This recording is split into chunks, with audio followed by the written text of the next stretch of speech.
Lêlê heme teyranê azadiyê re. Wirzên xwe ser, na hema lêlêya. Xwe tiyara pêşîn, na hema lêlêya. Zodaya xwe hedrê bikin, na hema lêlêya. Deyranê koyan vajin, mîrçikan bihûmarîn.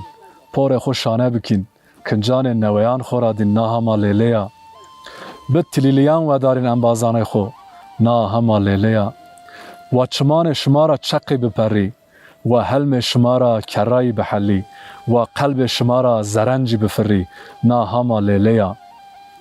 Boya û nixê biyarên xwe vîr, fetiqnayêşê pind û vilikan, na hema lêlêya. Xem û xiyalê dadiyan biyarên xwe vîr, kul û keserê babiyan, na hema lêlêya. Asînî bicawîn, paxir biviryecin, na hema lêlêya.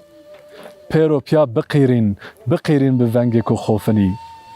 Weta şo merg û çileg, yewna kayvînê xwe re. Ma hinî nêxapîyenî pê qaxanê parînan.